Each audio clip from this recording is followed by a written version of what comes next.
तो दोस्तों काफ़ी लंबे इंतज़ार के बाद माइक्रोमैक्स ने आखिरकार अपने नए फ़ोन्स जो इन सीरीज़ के हैं वो भारतीय बाज़ार में लॉन्च कर दिए हैं। और क्योंकि ये एक इंडियन ब्रांड है तो काफ़ी ज़्यादा इसके लिए हाइप थी। मैं पर्सनली काफ़ी ज़्यादा एक्साइटेड था कि फाइनली एक इंडियन ब्रांड शायद अब आगे आएगा जो हमारे जो चाइनीज़ काउंटर पार्ट्स हैं, जो चाइनीज़ कंपनीज़ हैं, उनसे टक्कर ले पाएगा। तो 3 नवंबर को माइक्रोमैक्स ने 2 फ़ोन्स लॉन्च किए हैं। दोनों ही बजट सेगमेंट के हैं। एक है माइक्रोमैक्स इन नोट 1 और दूसरा है माइक्रोमैक्स इन 1B। तो सबसे पहले स्पेसिफिकेशंस पे नज़र डालेंगे कि जो ये फ़ोन्स लॉन्च हुए हैं, स्पेशली नोट 1 जो कि काफ़ी ज़्यादा हाइप्ड है, क्या ये जो स्पेसिफिकेशंस हैं इस फ़ोन के इस प्राइस पॉइंट पे ये इसको जस्टिफाई करता है या नहीं। और आगे हम लोग इस वीडियो में डिस्कस ये भी करेंगे कि क्या कुछ चीज़ें हैं जो माइक्रोमैक्स को अब आगे अच्छी करनी पड़ेंगी या क्या कुछ ऐसे चैलेंजेस हैं जो माइक्रोमैक्स को फेस ज़रूर करने पड़ेंगे इस इंडियन मार्केट में, जो कि अब बहुत ही ज़्यादा कॉम्पिटिटिव हो गई है। तो दोस्तों वीडियो शुरू करने से पहले अगर आप इस चैनल पर नए आए हैं तो मेक श्योर कि आप ये चैनल ज़रूर सब्सक्राइब कर लें, क्योंकि मैं लगातार ऐसी ही टेक वीडियोस लाता रहता हूँ। तो हे गाइस, मेरा नाम है अभिषेक, आप देख रहे हैं टेक टू द कोर। बिना किसी देरी के वीडियो को शुरू करते हैं। Let's get started.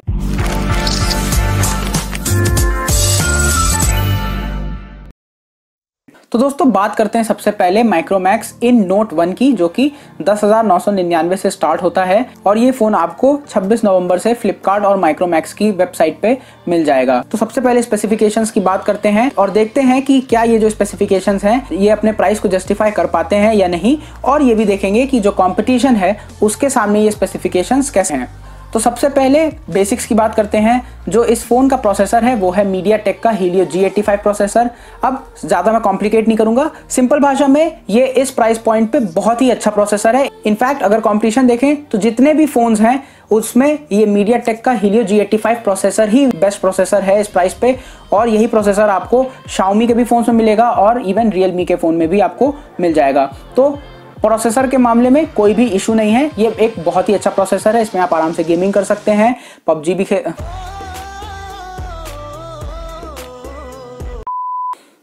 पबजी तो नहीं, लेकिन हाँ आप इसमें कॉल ऑफ ड्यूटी और बाकी सारे एसफॉल्ट 9 जैसे भी गेम्स आराम से खेल सकते हैं, कोई इशू नहीं होने वाला है। इसके साथ जो दूसरा बेसिक है वो है कि इसमें एक 5000 mAh की काफ़ी बड़ी बैटरी आती है, जो लगभग आपको 1.5 से 2 दिन तक का भी आपको स्टैंड बाय दे सकती है।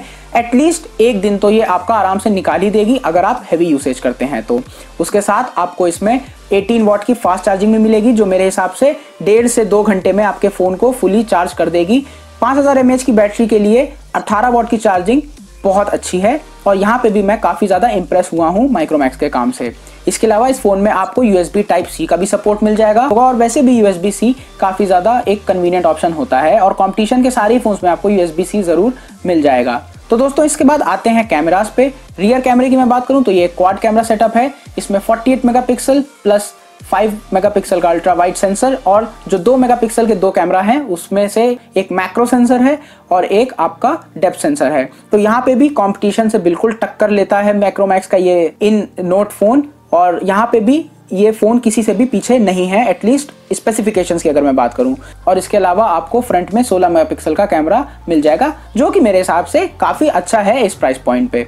डिस्प्ले की अगर दोस्तों बात करें तो ये एक 6.67 inch full HD plus panel के साथ आता है। ये IPS LCD पैनल है और मेरे हिसाब से डिस्प्ले भी जो है ये एकदम कंपटीशन से बिल्कुल बराबर है।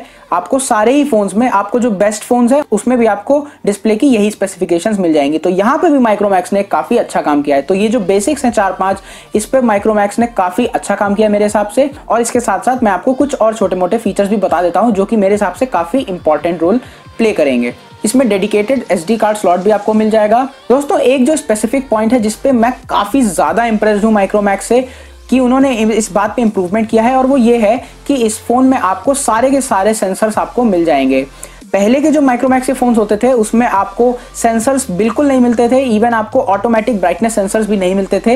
लेकिन इस फ़ोन में आपको मैग्नेटिक कंपास से लेकर आपको एक्सेलेरोमीटर, जायरोस्कोप जैसे सारे सेंसर्स आपको मिल जाते हैं। और अगर आपने मेरी पुरानी सेंसर्स की वीडियो देखी है तो उसमें मैंने आपको बताया है कि ये सेंसर्स कितने ज़्यादा यूजफुल हो सकते हैं। आपको इस फ़ोन में 5 गीगाहर्ट्ज़ का वाईफाई भी मिल जाएगा। 5 गीगाहर्ट्ज़ का वाईफाई स्पीड्स में काफ़ी ज़्यादा अच्छा होता है और इसकी सिक्योरिटी भी ज़्यादा अच्छी होती है। और जहाँ तक मुझे याद है, आप करेक्ट कर सकते हैं मुझे कमेंट सेक्शन में अगर मैं गलत हूँ, लेकिन जहाँ तक मेरी नॉलेज है उस हिसाब से कोई भी इस सेगमेंट का फोन ऐसा नहीं है जो आपको 5 गीगाहर्ट्ज के वाईफाई का सपोर्ट देता है। तो ये एक बहुत बड़ा थम्स अप है मेरी तरफ से कि माइक्रोमैक्स ने एक लेवल ऊपर का सोचा है। और दोस्तों सबसे बड़ा ट्रम्प कार्ड जो माइक्रोमैक्स ने इस फोन के साथ खेला है वो मेरे हिसाब से है एकदम क्लीन स्टॉक एंड्रॉइड एक्सपीरियंस। और जो लोग मेरी वीडियोस लगातार देखते हैं उन्हें ये पता है कि स्टॉक एंड्रॉइड का मैं बहुत बड़ा फैन हूं, और वो इसलिए क्योंकि स्टॉक एंड्रॉइड में आपको बिल्कुल भी एड्स देखने को नहीं मिलेंगे, कोई भी ब्लोटवेयर आपको देखने को नहीं मिलेगा, और एक बहुत ही ज्यादा स्मूथ एक्सपीरियंस आपको स्टॉक एंड्रॉइड के साथ मिलेगा, जो कि इस प्राइस पॉइंट पे मोटो के अलावा आपको कोई भी फोन नहीं देता है। चाहे वो आप रेडमी ले लें, चाहे आप रियलमी ले लें। स्पेशली रेडमी में तो आपको इतने ज्यादा एड्स मिलेंगे कि आप एक टाइम के बाद एनॉय हो जाएंगे, और इवन ये एड्स इतने ज्यादा वल्गर हो जाते हैं कभी कभी कि आप उसको बिल्कुल भी टॉलरेट नहीं कर सकते हैं। तो यहाँ पे भी एक बहुत बड़ा ये एडवांटेज है इस फोन के साथ, और मैं काफी खुश हूँ कि माइक्रोमैक्स ने सॉफ्टवेयर में एक स्टॉक एंड्रॉइड एक्सपीरियंस देखने का डिसीजन लिया है। दोस्तों अल्टीमेटली कुछ एक दो इश्यूज के बारे में भी मैं बता देता हूं चलते चलते, क्योंकि वैसे तो ये फोन मुझे काफी ज्यादा बैलेंस लगा, बहुत ही ज्यादा इंप्रेस्ड हूं मैं इस फोन के स्पेसिफिकेशन से, लेकिन फिर भी 2-3 चीजें हैं जो मुझे लगता है कि आपको जरूर मालूम होनी चाहिए। इसमें से सबसे पहला है कि माइक्रोमैक्स ने ये अभी तक नहीं क्लियर किया है कि जो वो 48 मेगापिक्सल का AI कैमरा दे रहे हैं जैसे उन्होंने कहा, वो कौन सा सेंसर है, वो एक सोनी सेंसर है, वो एक सैमसंग सेंसर है, या कहीं और से वो सेंसर लिया गया है। तो ये इंफॉर्मेशन मेरे हिसाब से काफ़ी ज़्यादा ज़रूरी है, एंड आई होप कि माइक्रोमैक्स आने वाले दिनों में ये भी बताएगी कि कौन सा सेंसर उन्होंने यूज़ किया है। और दोस्तों इसके अलावा माइक्रोमैक्स ने अभी तक ये नहीं बताया है कि जो स्टोरेज वो दे रहे हैं वो किस ग्रेड का है, यानी UFS 2.1 स्टोरेज है जो कि आपको कुछ कॉम्पिटिशन के फोन्स में ज़रूर मिल जाएगा, या उन्होंने eMMC स्टोरेज दिया है। जहाँ तक मुझे उम्मीद है कि शायद ये eMMC स्टोरेज है, लेकिन फिर भी मैं चाहूँगा माइक्रोमैक्स से एक क्लैरिफिकेशन कि ये कौन सा स्टोरेज ग्रेड है। और दोस्तों आखिरी चीज जो मुझे थोड़ी सी पीछे लगी वो ये कि इसमें कोई भी डिस्प्ले प्रोटेक्शन का मेंशन नहीं किया गया है माइक्रोमैक्स के द्वारा, और कॉर्निंग गोरिल्ला क्लास 5, 6 या इवन 3 भी अगर उन्होंने दिया होता तो काफी अच्छा होता। बट अभी भी मैं वेट कर रहा हूँ, हो सकता है शायद माइक्रोमैक्स बताए कौन से ग्रेड का प्रोटेक्शन इस फोन के डिस्प्ले पे दिया गया है। तो दोस्तों अल्टीमेटली प्राइस की बात करते हैं। इसके 2 वेरिएंट माइक्रोमैक्स ने लॉन्च किए हैं। जो बेस वेरिएंट है वो है 10,999 पे, यानी 11,000 रुपए के प्राइस पॉइंट पे आता है, और इसमें आपको 464 GB का ऑप्शन मिल जाएगा। 64 GB का स्टोरेज कम नहीं है, और 4 GB की रैम भी काफी अच्छी है। तो दोस्तों 11,000 के प्राइस पे ये बहुत ही एक स्ट्रॉन्ग फोन है। किसी भी चीज में ये पीछे मुझे अभी तक स्पेसिफिकेशंस में नजर नहीं आया है। आप चाहे रेडमी से इसको कंपेयर कर लें, रियलमी के किसी भी फोन से कंपेयर कर लें, ये फोन आपको ऑन पार लगेगा। लेकिन इसका जो दूसरा वेरिएंट है जो कि 12,500 के प्राइस पे आता है, और इसमें भी आपको 4 GB ही रैम मिलती है, लेकिन स्टोरेज आपको 128 GB मिल जाता है। तो अगर आप 1,500 रुपए ज्यादा खर्च कर रहे हैं तो मुझे लगता है कि इस फोन के अलावा आपको और भी ज्यादा अच्छे ऑप्शंस मिल जाएंगे। चाइनीज फोन में भी आपको थोड़े से बेटर ऑप्शन मिल जाएंगे, जैसे रियलमी का 7i, और आपको सैमसंग का गैलेक्सी M21 भी मिल जाएगा। ये भी एक काफी अच्छा फोन है। तो 12,500 वाला जो मुझे वेरिएंट है वो कुछ खास उतना इंप्रेसिव नहीं लगा, लेकिन हाँ 11,000 के प्राइस पे आपको ये फोन बहुत ही ज्यादा इंप्रेस करेगा। और मैं बहुत खुश हूँ कि एक इंडियन ब्रांड ने अल्टीमेटली एक कॉम्पिटिटिव फोन निकाला है, और वो भी एक कॉम्पिटिटिव प्राइस पे। तो ये तो हो गई बात माइक्रोमैक्स इन नोट 1 की। अब माइक्रोमैक्स इन 1B जो कि एक एंट्री लेवल का स्मार्टफोन है, उसके भी स्पेसिफिकेशंस को जल्दी जल्दी से हम लोग समाप्त कर लेते हैं। दोस्तों ये जो माइक्रोमैक्स का इन 1B फोन है ये आपको 7,000 रुपए से स्टार्ट होता हुआ मिल जाएगा, और इसका एक और वेरिएंट है जिसके बारे में भी मैं आगे बात करूंगा। तो हमेशा की तरह सबसे पहले इस फोन के बेसिक्स की बात कर लेते हैं। इस फोन में आपको MediaTek Helio G35 प्रोसेसर मिलेगा, और मेरे हिसाब से ये जो G35 प्रोसेसर है ये आपको 7,000 रुपए के प्राइस पॉइंट पे एक बहुत ही बेहतरीन प्रोसेसर मिलेगा। गेमिंग इसमें भी आप बहुत अच्छे से आराम से कर सकते हैं, ज़्यादा आपको लैग्स वैग्स देखने को नहीं मिलेंगे। और आपको हमेशा ये याद रखना चाहिए कि आप 7,000 रुपये ही खर्च कर रहे हैं, तो उस हिसाब से ये प्रोसेसर बहुत ही ज़्यादा स्ट्रांग है। मतलब इससे ऊपर का प्रोसेसर अभी इस फिलहाल मार्केट में आपको देखने को नहीं मिलेगा। तो यहाँ पे भी मैं काफ़ी ज़्यादा इंप्रेस्ड हूँ इस फ़ोन में जो प्रोसेसर दिया है उससे। बैटरी इसमें भी 5000 mAh की है, और जैसा मैंने नोट 1 के केस में बताया, इस केस में भी बैटरी बहुत स्ट्रांग है, लेकिन इसमें आपको चार्जर जो है वो 10 वॉट का मिलेगा, जो कि माइक्रोमैक्स तो कह रहा है फास्ट चार्जिंग है, लेकिन मैं उसको फास्ट चार्जिंग नहीं मानता हूं, क्योंकि आज के समय में ये फास्ट चार्जिंग आप नहीं इसको कह सकते हैं। इस फोन का जो डिस्प्ले है ये 6.52 इंच का HD+ है। परेशान होने वाली बात नहीं है, जो भी बाकी सारे फोन्स हैं वो सब भी 7,000 रुपये में आपको HD+ ही देते हैं। कोई भी कंपनी आपको फुल HD+ का फ़ोन नहीं देती है, तो यहाँ पे भी कोई ख़राब बात नहीं है। माइक्रोमैक्स ने अगेन बहुत ही अच्छा काम किया है बिल्कुल कंपटीशन से भिड़ता हुआ ये फ़ोन है। कैमरे की भी बात कर लेते हैं। रियर साइड पे आपको 13+2 मेगापिक्सल का कैमरा मिल जाएगा। जो दूसरा 2 मेगापिक्सल का कैमरा है वो एक डेप्थ सेंसर है। साथ में आपको जो फ्रंट कैमरा है वो 8 मेगापिक्सल का सेंसर मिल जाएगा। तो यहाँ पे भी मुझे नहीं लगता कि इस फ़ोन में कोई कमी है इस प्राइस पॉइंट पे। और इसके अलावा एक और बात है कि इस फोन में आपको फिंगरप्रिंट सेंसर भी मिल जाएगा। ये भी एक स्टैंडर्ड फीचर है, बहुत अच्छी बात है माइक्रोमैक्स ने ये फीचर दिया है। और साथ ही में जो इस फोन का हाईलाइट है वो ये कि इस फोन में आपको USB Type-C भी मिल जाएगा। ये मेरे हिसाब से काफ़ी अच्छा एफर्ट है माइक्रोमैक्स का, और ये काफ़ी एक एडवांस फीचर दिया है जो कि किसी भी और फ़ोन में नहीं है। अगर आप 8,000-7,000 रुपए के सेगमेंट की बात करते हैं तो यहाँ पे माइक्रोमैक्स ने USB Type-C देके काफ़ी अच्छा छक्का मार दिया है। लेकिन दोस्तों इस फ़ोन में भी एक कमी है जो मुझे उतना इंप्रेसिव नहीं लगी, और वो ये है कि इस फ़ोन में मैग्नेटिक सेंसर कंपास वाला नहीं है। अब जैसा कि मैंने पिछले वाला जो फ़ोन था, जो इनका Note 1 फ़ोन था, उसमें इसी बात की तारीफ़ करी थी कि माइक्रोमैक्स ने सारे सेंसर्स दे दिए हैं इस फ़ोन में, लेकिन इन 1B में आपको मैग्नेटिक सेंसर नहीं मिलता है, जो कि मुझे लगता है कि आप दे सकते थे, क्योंकि बाकी सारे फ़ोन्स जो कंपटीशन के हैं वो ये फीचर देते ही देते हैं। तो यहाँ पे माइक्रोमैक्स ने थोड़ी सी चूक कर दी है। लेकिन फिर भी अगर ओवरऑल देखा जाए तो ये फ़ोन मैं रिकमेंड कर सकता हूँ। 2GB रैम और 32GB स्टोरेज वाला जो ये वेरिएंट है आपको 7,000 रुपये में मिल जाएगा। ये अच्छा वैल्यू फॉर मनी है।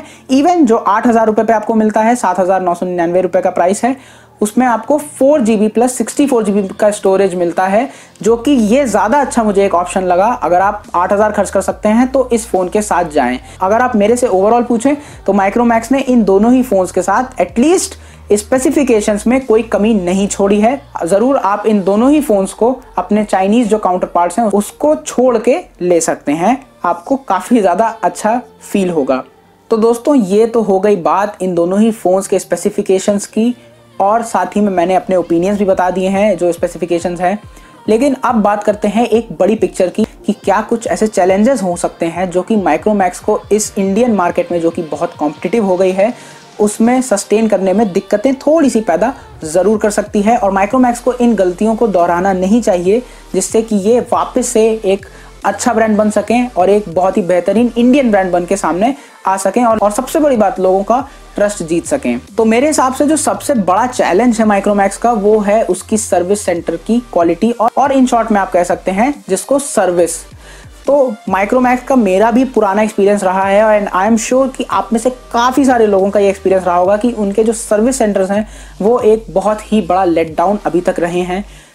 मैं अपनी अगर पर्सनल बात करूं तो मैंने एक कैनवस 2 फ़ोन लिया था जो 6-7 महीने बाद ख़राब हो गया था, और जब मैं उसको सर्विस पे देने गया था तो लिटरली मुझे 1 साल बाद वो फ़ोन मिला।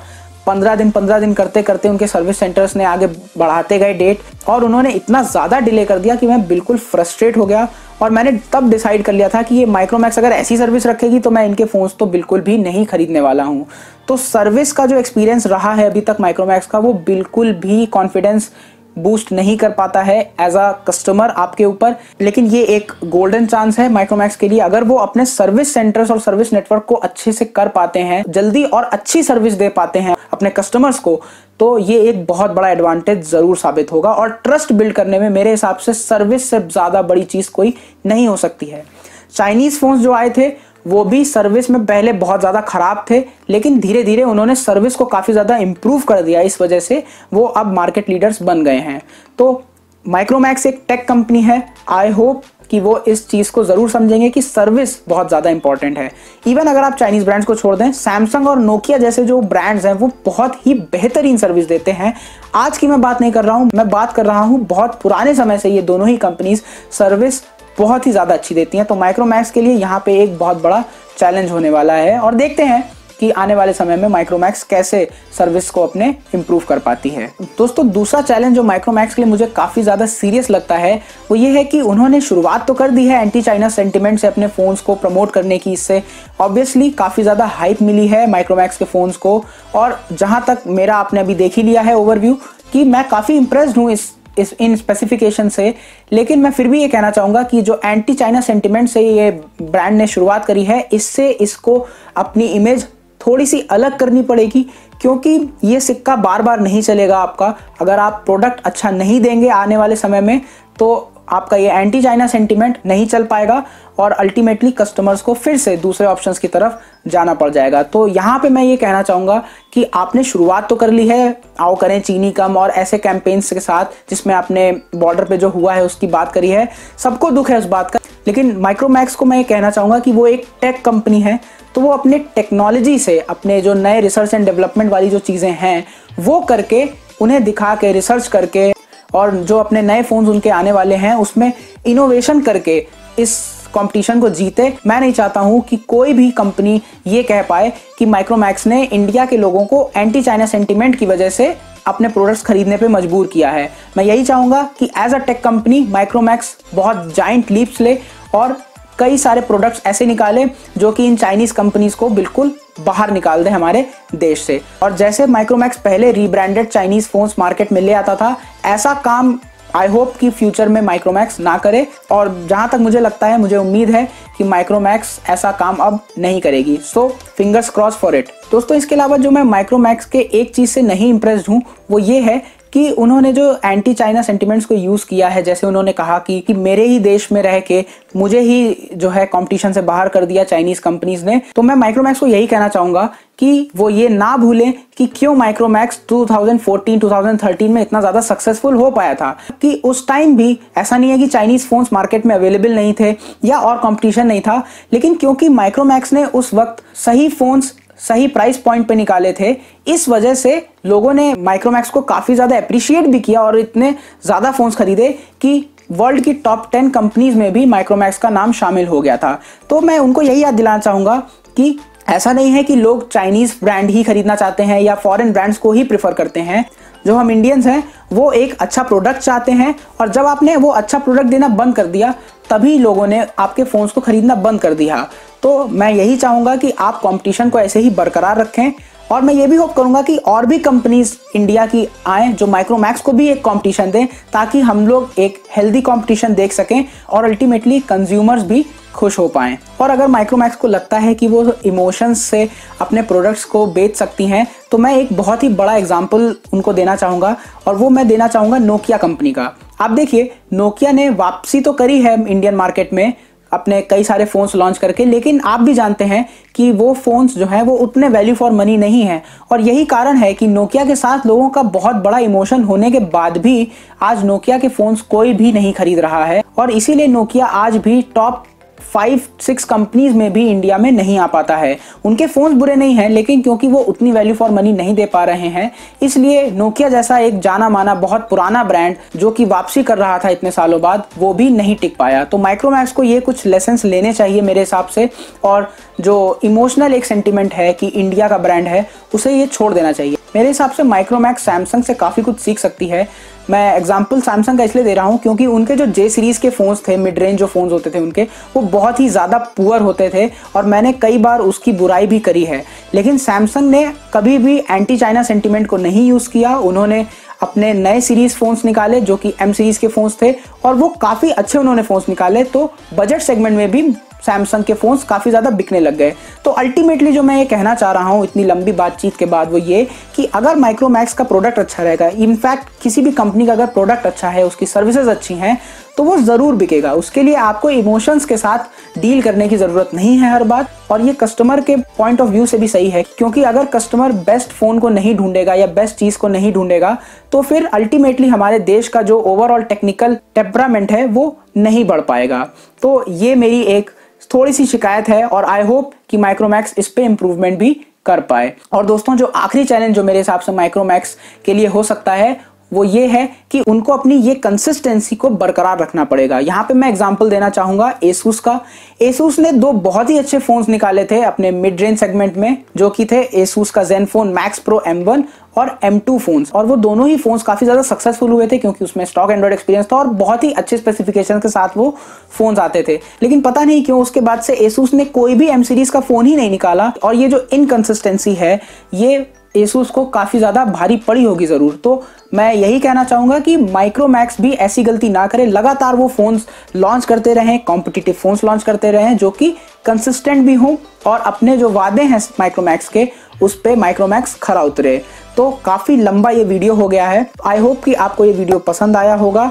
मैं भी काफ़ी ज़्यादा उम्मीद कर रहा हूँ कि माइक्रोमैक्स ऐसे ही अच्छा परफॉर्म करता रहे, अपनी सर्विसेज को इम्प्रूव करे, और हम क्यों नहीं चाहेंगे कि एक इंडियन ब्रांड अच्छे से चाइनीज़ ब्रांड्स को कंपटीशन दे और इवन उनको हरा भी दे। तो इतना ही था इस वीडियो में। आपके जो भी सवाल हों, सुझाव हों, आप वो ज़रूर कमेंट सेक्शन पे लिखें। और अगर आपको ये चैनल अच्छा लगा हो तो इस चैनल को ज़रूर सब्सक्राइब करें, और हाँ, नोटिफिकेशन बेल आइकन भी ज़रूर दबाएं, क्योंकि मैं ऐसी ही टेक वीडियोस लगातार लाता रहता हूं।